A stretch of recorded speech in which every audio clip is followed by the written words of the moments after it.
Hi guys, very good evening. Welcome to SV trade blogs. ఈరోజు Nifty 50 and bank Nifty analysis చూద్దాం. ఈరోజు నిఫ్టీ 50లో market gap up open అయింది. నిన్నటి క్లోజింగ్కి ఈరోజు ఓపెనింగ్కి గ్యాప్ చూసుకున్నట్లయితే నిన్న క్లోజింగ్ 24,117 దగ్గర అయితే ఈరోజు ఓపెనింగ్ మాత్రం 24,400 దగ్గరలోకి వచ్చింది. మనం ఈ లాస్ట్ 4 డేస్ మొమెంటం బట్టి ఒక బిగ్ రేంజ్ని ఎక్స్పెక్ట్ చేసాం నిఫ్టీ 50లో. సో ఆ రేంజ్ వచ్చేసి 24,400 అండ్ లోవర్ సైడ్ వచ్చేసి 24,000. సో ఈ 400 పాయింట్స్ రేంజ్ నుంచి బయటికి వచ్చి క్లోజ్ అవుతానే అప్పుడు మనం ఒక రేంజ్ని షిఫ్ట్ చేసుకుందాం అనుకున్నాం. అలా చూసుకున్నప్పుడు మనం ఎక్స్పెక్ట్ చేసిన రేంజ్కి చాలా దగ్గరలో ఓపెన్ అవ్వడం జరిగింది. The opening is 24,386. సో మనం ఎక్స్పెక్ట్ చేసిన రేంజ్ ఇక్కడ డ్రా చేసుకుందాం, 24,400 అండ్ లోయర్ సైడ్లో ఏమో 24,000. అండ్ ఈ ఓపెనింగ్ నుంచి మార్కెట్ రీచ్ అయిన హై చూస్తే 24,420 వరకు వెళ్ళింది. మనం ఎక్స్పెక్ట్ చేసిన రెసిస్టెన్స్ లెవెల్కి నియర్ బై వచ్చింది. జస్ట్ 24,420 అని తీసుకుందాం. ఇది ఇంట్రాడే హై. అలానే లో చూసుకుంటే 24,310 అలా కనబడుతుంది. 24,310 టోటల్ రేంజ్ ఒక 100 పాయింట్స్ అరౌండే కనపడుతుంది. అలానే ఫైనల్ క్లోజింగ్ చూసుకుంటే 24,367 దగ్గర మార్కెట్ అయితే క్లోజ్ అయింది. Actual closing 24,367. ఇది ఓపెనింగ్ అండ్ ఇది క్లోజింగ్. బాడీ పరంగా చూసుకుంటే చాలా మినిమల్ రేంజ్ అయితే ఉంది, just 20 points body range. So still మనకి హయ్యర్ ఏదైతే రెసిస్టెన్స్ లెవెల్ అనుకున్నామో దాని దగ్గరకు వచ్చి క్లోజ్ అయింది కాబట్టి so it has a tendency to break this range. ఈ రేంజ్ నుంచి బయటికి రావడానికి అయితే టెండెన్సీ చూపిస్తుంది. సో 24,400 అబోవ్ మండే రోజు మనకి ఈ లెవెల్ బ్రేక్ చేయడానికి మ్యాక్సిమం స్కోప్ అయితే కనిపిస్తుంది. ఒకసారి ఈ మూమెంటం క్లియర్గా 15 మినిట్స్ క్యాండిల్లో చూద్దాం. సో ఇక్కడ మనం చూస్తే ఓపెనింగ్ లెవెల్ గ్యాప్ అప్ తోటి అండ్ ఆ గ్యాప్ అప్ నుంచి మార్కెట్ డౌన్ సైడ్ వెళ్ళింది కూడా జస్ట్ 24,320 ఏరియా వరకే.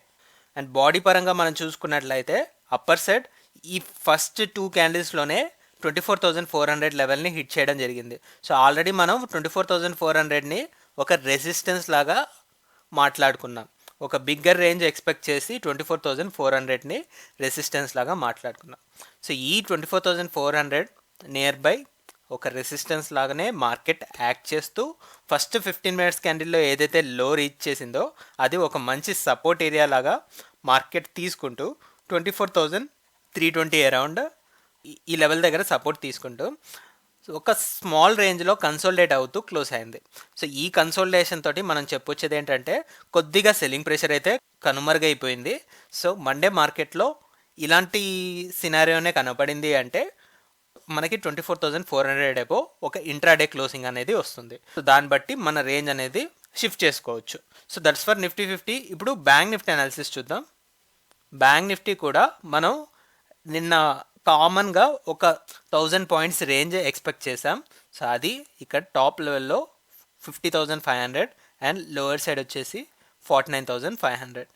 ఎప్పుడైతే ఈ రేంజ్ నుంచి మార్కెట్ బయటికి వస్తుందో అప్పుడు మనం ఒక బ్రేక్అవుట్ అనేది ఎక్స్పెక్ట్ చేస్తాం అనుకున్నాం. సో ఇక్కడ మెన్షన్ చేద్దాం 50,500 అండ్ ఇక్కడ 49,500. బోత్ బ్యాంక్ నిఫ్టీ 50లో మనం ఏదైతే రెసిస్టెన్స్ లెవెల్ అనుకున్నామో దాని దగ్గరలో ఓపెన్ అవ్వడం జరిగింది. నిఫ్టీ 50లో అయితే దగ్గరలో ఓపెన్ అయింది, బట్ ఇక్కడ ఈ లెవెల్ని బ్రేక్ చేస్తూనే ఓపెన్ అయింది 50,612 దగ్గర. 50,612 ఓపెనింగ్. అలానే ఇంట్రాడే హై చూస్తే 50,707. అలానే ఇంట్రాడేలో 50,386. హై అండ్ లోస్ ప్రకారం రేంజ్ చూసుకున్నట్లయితే 320 పాయింట్స్ అరౌండ్ ఉంది. లాస్ట్ 4 డేస్ క్యాండిల్స్తో కంపేర్ చేసుకుంటే బోత్ నిఫ్టీ అండ్ బ్యాంక్ నిఫ్టీలో ఈరోజు వోల్టాలిటీ అండ్ రేంజ్ కూడా తక్కువగా వచ్చింది.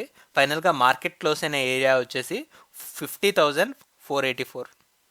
ఇక్కడ కూడా మనకి 130 పాయింట్స్ అరౌండ్ బాడీ కనపడుతుంది, రెడ్ క్యాండిల్ బాడీ. మార్కెట్ మనం ఎక్స్పెక్ట్ చేసిన రెసిస్టెన్స్ వాల్యూ అబోవ్ ఓపెన్ అయింది. అక్కడి నుంచి మార్కెట్ అయితే ఇంట్రాడేలో క్లోజింగ్ అయితే రాలేదు. ఇక్కడ నుంచి మళ్ళీ డౌన్ సైడ్ పుష్ చేస్తూ ఎగ్జాక్ట్లీ ఈ రెసిస్టెన్స్ లెవెల్కి దగ్గరలో క్లోజ్ అయింది. కాబట్టి ఇందాక మనం నిఫ్టీ 50లో మాట్లాడుకున్నట్టే మండే రోజు మార్కెట్లో వీ హ్యావ్ ద టెండెన్సీ ఈ రెసిస్టెన్స్ లెవెల్ని బ్రేక్ చేస్తూ టాప్ లెవెల్లో క్లోజ్ అవ్వడానికి ఇంట్రాడే లెవెల్లో. ఒకసారి ఈ మొమెంటం క్లియర్గా 15 మినిట్స్ క్యాండిల్లో అబ్జర్వ్ చేద్దాం. సో ఇక్కడ 15 మినిట్స్ క్యాండిల్లో చూస్తే మార్కెట్ గ్యాప్ అప్ ఓపెన్ అయిందేమో 50,600 లెవెల్ దగ్గర. ఫస్ట్ 1 అవర్ పాటు అన్ని క్యాండిల్స్ బాడీస్ కూడా 50,600ని హిట్ చేస్తూనే వెళ్ళాయి. ఓన్లీ ఫస్ట్ క్యాండిల్లోనే ఇందాక నిఫ్టీ 50లో కూడా వోల్టాలిటీ డౌన్ సైడ్ పెద్దగా ఫాలో అవ్వలేదు. అది కూడా 50,400 వరకే, ఒక 200 పాయింట్స్ డౌన్ సైడ్ వచ్చేసింది. అలా ఇక్కడ బాడీ పరంగా మనం రేంజ్ చూసుకోగలిగితే నిఫ్టీ 50లో ఏమో 100 పాయింట్స్ రేంజ్ కనపడుతుంది. In the case of bank Nifty body పరంగా రేంజ్ చూసుకున్నట్లయితే సో 50,400ని కూడా తీసుకోవాల్సిన అవసరం లేదు. ఇక్కడ మనకి బాడీ బేస్ చూసుకుంటే 50,460, 150 పాయింట్స్ రేంజ్లోనే ఇక్కడ టోటల్ మార్కెట్ కన్సోలిడేట్ అయింది. ఇక్కడ కూడా సెల్లింగ్ ప్రెషర్ కంప్లీట్ అయినట్టే కనిపిస్తుంది మనకి. ఒక రేంజ్ బౌండెడ్నెస్లో మార్కెట్ అయితే స్టే చేస్తూ క్లోజ్ అయింది 50,600 50,500 ఈ అరౌండ్లోనే. ఫైనల్గా క్లోజింగ్ కూడా ఈ 50,500కి దగ్గరలో 50,484 దగ్గర మార్కెట్ క్లోజ్ అయింది. కాబట్టి సో ఈ రెసిస్టెన్స్ లెవెల్ని సపోర్ట్ లెవెల్లా కన్వర్ట్ చేయడానికి both Nifty 50 and bank Nifty try చేస్తున్నాయి. మండే రోజు నెగిటివ్ సెంటిమెంట్ ఏమీ లేకపోతే అప్పుడు ఖచ్చితంగా దీన్ని సపోర్ట్ లాగా కన్వర్ట్ చేసుకొని బోత్ నిఫ్టీ 50 అండ్ బ్యాంక్ నిఫ్టీలో రెండిట్లో కూడా ఒక మంచి ఇంట్రాడే క్లోజింగ్ని ఎక్స్పెక్ట్ చేయొచ్చు. దాన్ని బట్టి మనం రేంజ్ అనేది ట్యూన్ చేసుకోవచ్చు. సో ఒకవేళ ఈ లెవెల్ క్రాస్ అవుతుంటే మనం ఎక్స్పెక్ట్ చేసే రేంజ్ టాప్ లెవెల్లో 51,000 వరకు. సో ఇది next level of resistance in the case of bank Nifty. అలానే నిఫ్టీ 50లో చూసుకుంటే ఫైనల్గా నిఫ్టీ 50లో మనం ఏం ఎక్స్పెక్ట్ చేయొచ్చు అంటే రేంజ్ 24,400 లెవెల్ ఎబో క్లోజ్ అయిన తర్వాత 24,600 వరకు ఎక్స్పెక్ట్ చేయొచ్చు ఇనిషియల్గా ఈ 200 పాయింట్స్ రేంజ్. ఆ తర్వాత మొమెంటం బట్టి మనం రేంజ్ని షిఫ్ట్ చేసుకోవచ్చు. So that's all guys, that's all for today. మళ్ళీ మనం మండే రోజు పోస్ట్ మార్కెట్ అనాలిసిస్ వీడియోలో కలుద్దాం. Thank you guys, thanks for watching. Please like, share and subscribe to my channel SV trade blogs. Bye guys, see you on Monday.